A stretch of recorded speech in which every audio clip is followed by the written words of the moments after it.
The Archbishop went up to this chap. Yeah. No, hold a minute. I'll ask you this right. The policeman went up to this fellow. No, do shut up. I must finish. He went up to this chap. He said, look, you must settle a dispute. Yeah. You must settle this dispute. Are you or are you not the Archbishop of Canterbury? Yeah. And the chap turned round. You haven't heard this one before, have you? Not yet, no. The chap turned round and said, I didn't want to be a nun anyway. No, wait a minute, I'll pop the end up. I can't tell a story to save my life. Did I mention a dog? You said something about a mad dog and an Irishman in the balloon. Oh, blast, well, that's a whole joke up the spout. Anyway, bloody fine, Jerry. Oh, the story. Jerry could tell you much better than I could, but he's a bit worse for wear.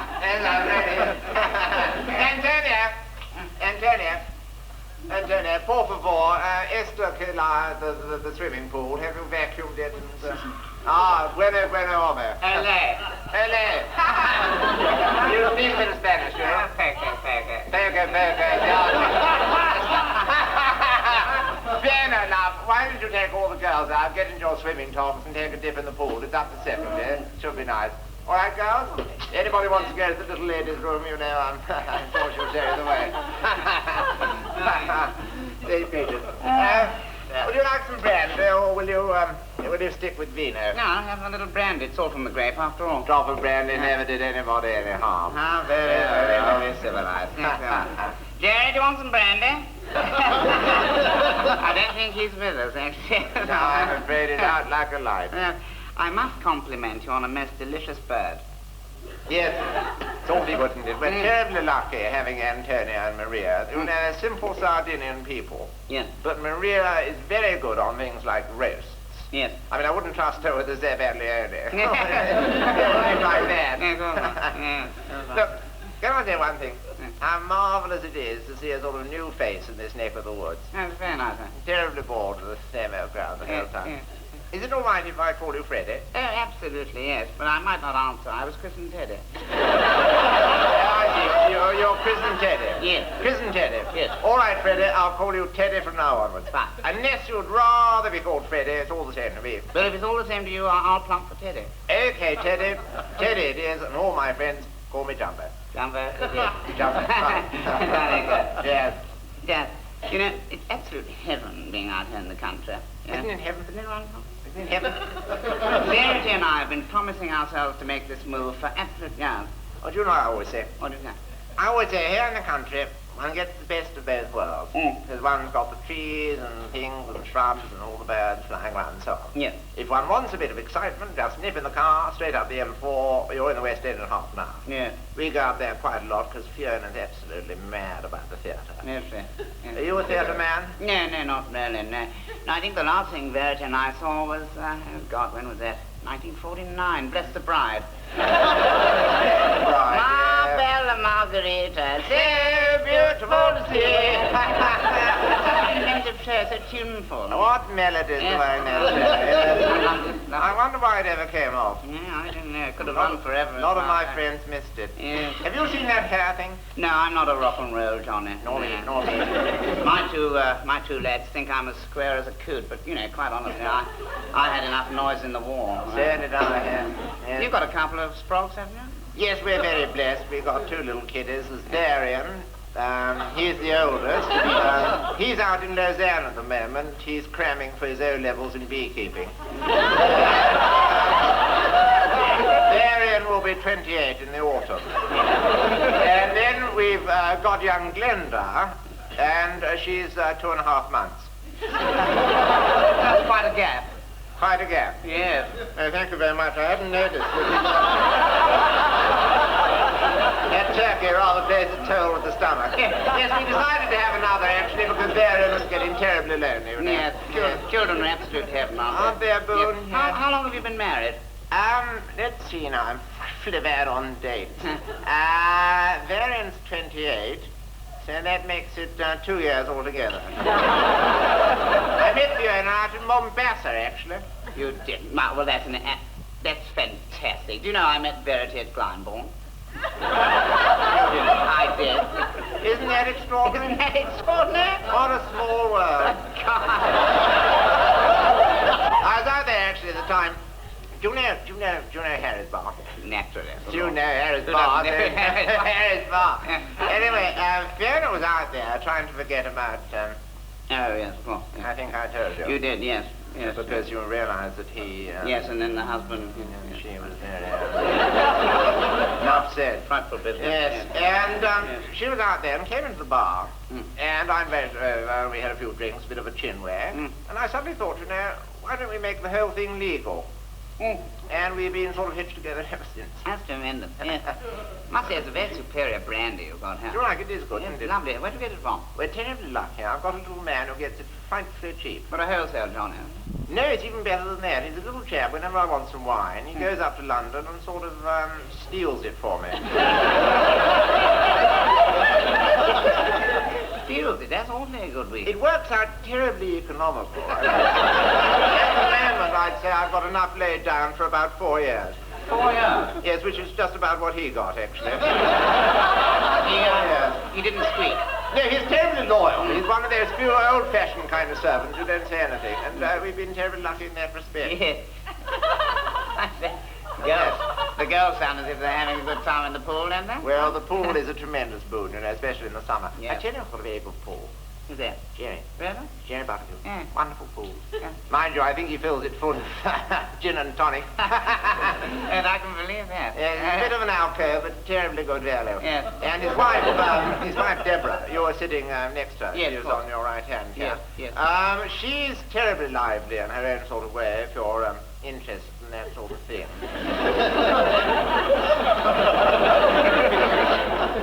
What sort of thing? In his wife, Deborah. If you're interested in that sort of thing, I mean, get a few G&Ts down her, and I think you'll be laughing. I see. Doesn't Jerry sort of stamp his foot a bit? No, Jerry's terribly civilized, you see. Put a glass of wine in his hand, as happy as a sandboy. I must say, Verity and I have a very honest relationship. Yeah. You know, I mean, she knows that once in a while I'm going to have a little fling. Oh, who doesn't, who doesn't? It's only natural, isn't it, really? But she also knows that I'm not going to get involved with another woman, you Of see. course. I mean, I'm not involved with her, you see. It's the only way, really. I mean, Fiona and I have the same sort of understanding, really. You know, I don't understand her, she doesn't understand me.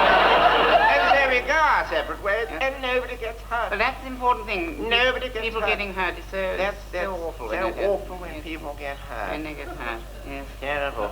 Look, why don't we join the girls, pop out to the pool, swim off the lunch, and then afterwards, if you fancy a bit of a wander through the shrubbery, who's to know? I must say, after a lovely old lunch and a sniff of country air, one does get a bit Harry Randers. Let's leave Jerry here to sleep it off, and then we can go and chuck all the girls into the pool. Yeah, that's always a good way to get things going. Always isn't get it? things going. Why don't we take the brandy with us? How very civilized. My bella margarita, so beautiful to see, here we come.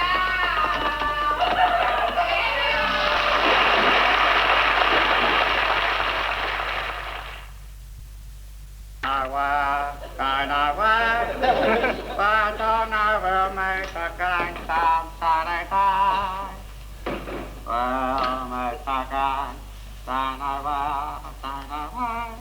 I thought you were meant to be down the Institute tonight. Yeah, I was, but Doreen's off with flu, so Mr. Atkins said we'd abandon the real life class and we'd all go home and do a subject of our own choice. I see. What's this, World War II? Yeah. Well, what's it all mean? Well, this is flak, heavy flak. Heavy flak over there, yeah. That's a flag coming down. Yeah. As a Nazi post. A Nazi. A Nazi. A Nazi, yeah. And that's one of our ships. I see. Who's this? That's the pilot. Well, why is he wearing a bowler hat? It's Winston Churchill. Well, you can't tell that's Winston Churchill. Put a distinctive emblem on him of some kind. Right. A cigar, yeah. That's a good distinctive sign. Yeah. Yeah, that can still be Lou Grade. I think you should add a little thing. Why not add a monogram to him like that, you see? Put WC on his shirt. That identifies him as Winston Churchill. Yeah. Yeah. You like it? Yes, what's this? Is this Winston Churchill's eyebrows fallen off? No, it's two seagulls. Two seagulls. And why is the ship firing at Winston Churchill? This is a British ship. Oh, it's to show the horrid irony of war. Irony of war. by Dad. Yeah. It's good, isn't it? You like it? Well, it has a certain primitive charm worthy of the early Mozart. Oh, I didn't know he could paint. No, he couldn't. Very funny. I suppose you could do better. Well, I could scarcely do worse. Could I have a bit of charcoal? Thank you for dropping it to the floor in that nice fashion. I have a more linear approach to art. Now then. What's that?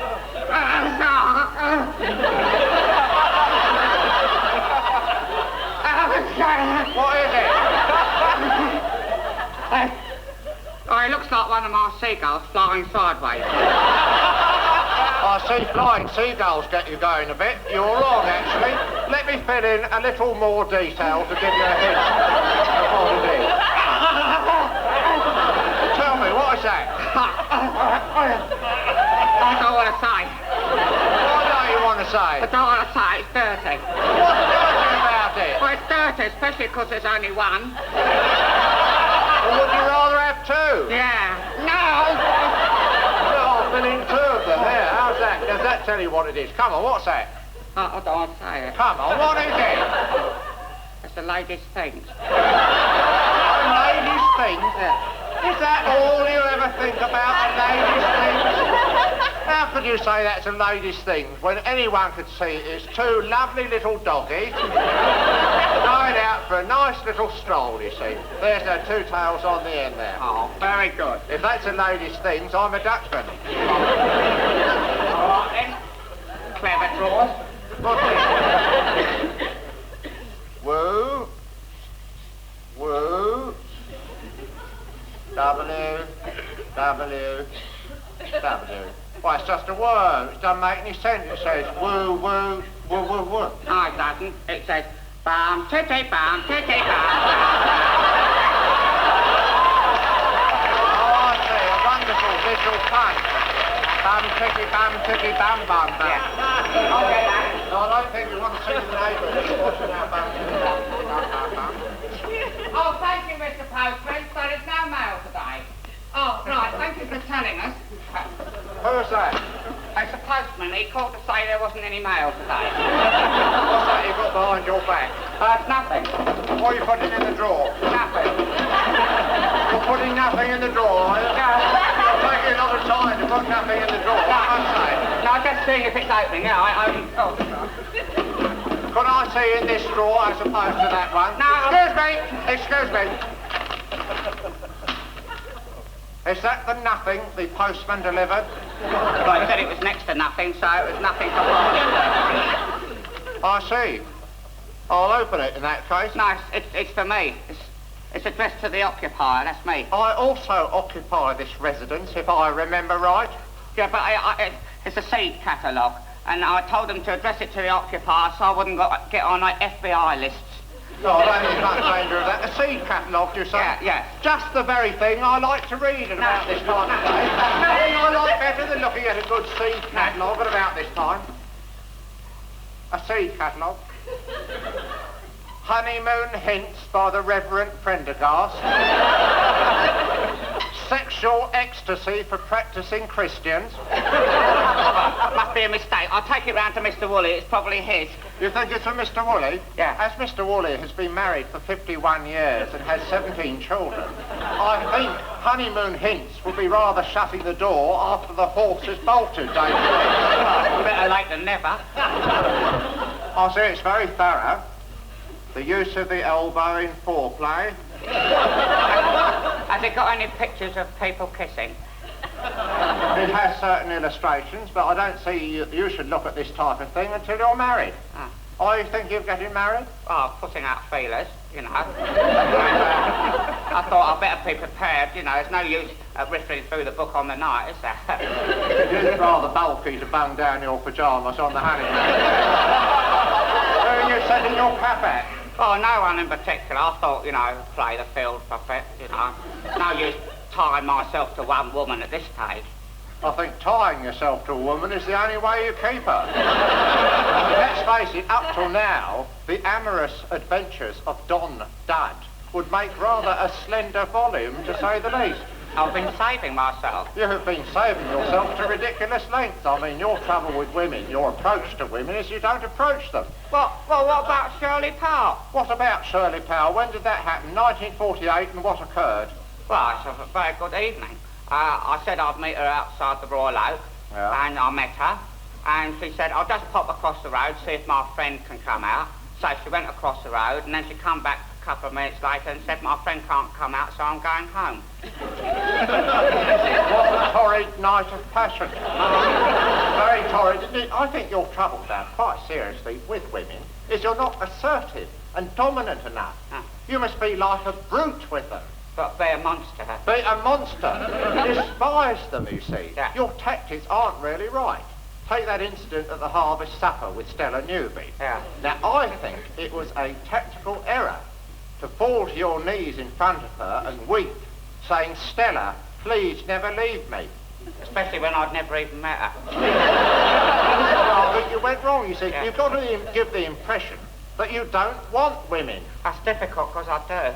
I know you do, but you must give that impression now. Stella Newby, have you been in touch with her since? No. Well, would you like to have her luscious frame moving all round you in sinuous motion? Yeah. You know, when I first saw her, I thought she'd broken both her arms, got them in splints, but they were her things. I wish you wouldn't keep calling them things. You'd like to get in touch with her, would you? Yeah. Well, why don't you give her a ring? No, I couldn't do that. Well, I'll give her a ring. No, I don't want you going out with her. I don't wish to go out with Stella Newby. She's rather too buxom for me. But if you like, I'll give her a ring and imitate you and be a bit more assertive and dominant. Treat her the way she would like to be treated. Like dirt. Like dirt, Dad. Yeah. Have you got her number? Yeah, it's scratched on the dresser by the phone. Right, I'll just give her a phone.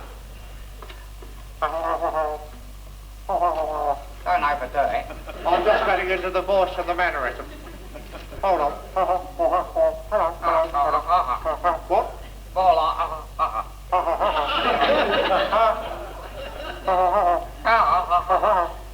Hello, Stella. Dad here. Yes, I was the amusing fellow who fell to my knees in the Harvest Festival and wept. What an amusing joke that was. Anyway, I was just ringing up to say I'm still at the same number and the same address. And I never want to see you again. Yes, do you get the message, you old ratbag? I can't talk now because I've got to go and judge a beauty contest and pose for some stills for some underwear publicity. Goodbye, Stella. I never wish to see you again.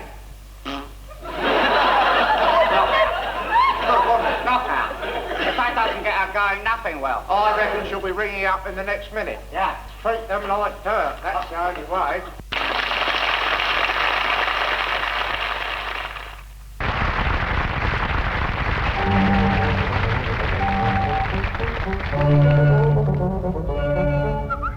Good evening and welcome to the last edition of Poets Cornered, in which poets improvise verse upon the spot. And tonight our distinguished guest is Mr. Alan Bennett.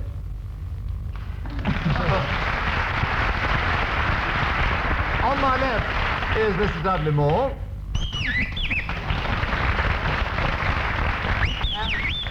Should we fail to come up with verse or bird imitations on the spot, we are plunged into this vat of BBC foam below us.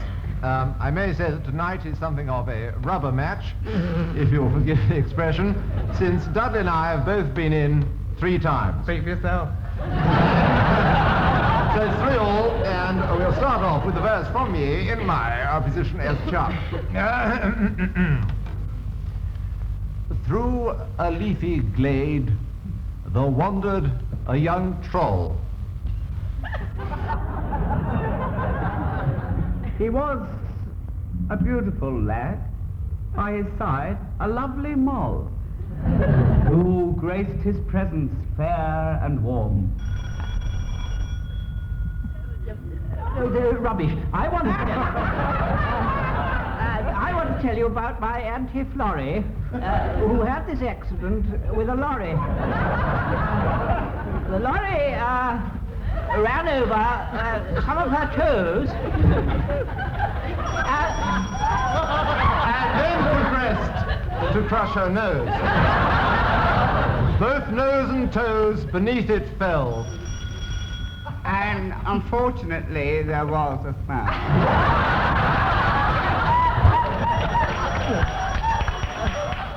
Let's recap about my Auntie Florrie who had this accident with the lorry. The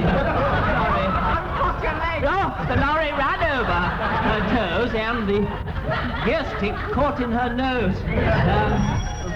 And so the doctor then was called, who said, I really am appalled. I've never seen a woman who could fall under a lorry too, and years later still remained adept to...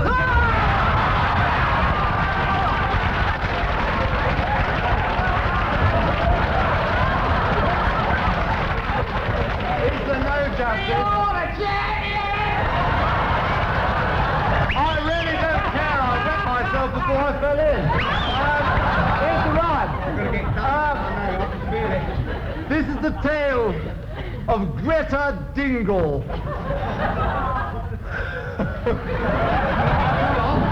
Who kept a violet in her Pringle. She watered it both day and night in a watering can with all her might. Talking of Auntie Florrie reminds me of Uncle Fred.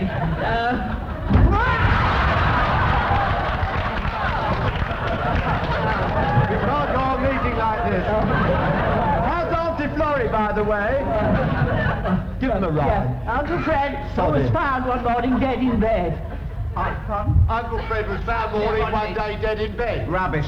There was this Auntie Florrie who felt... No, I'll go on with that. There was... What's that? There was this Auntie Florrie.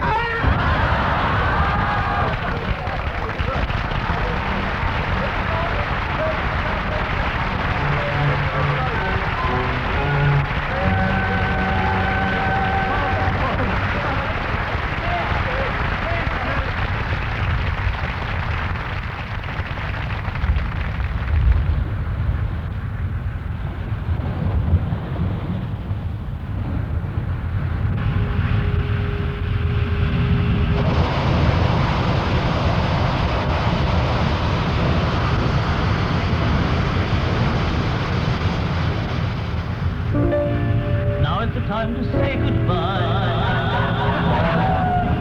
Now is the time to yield the sigh. And now is the time to win our way. Until we meet again, some song we do. Goodbye, goodbye.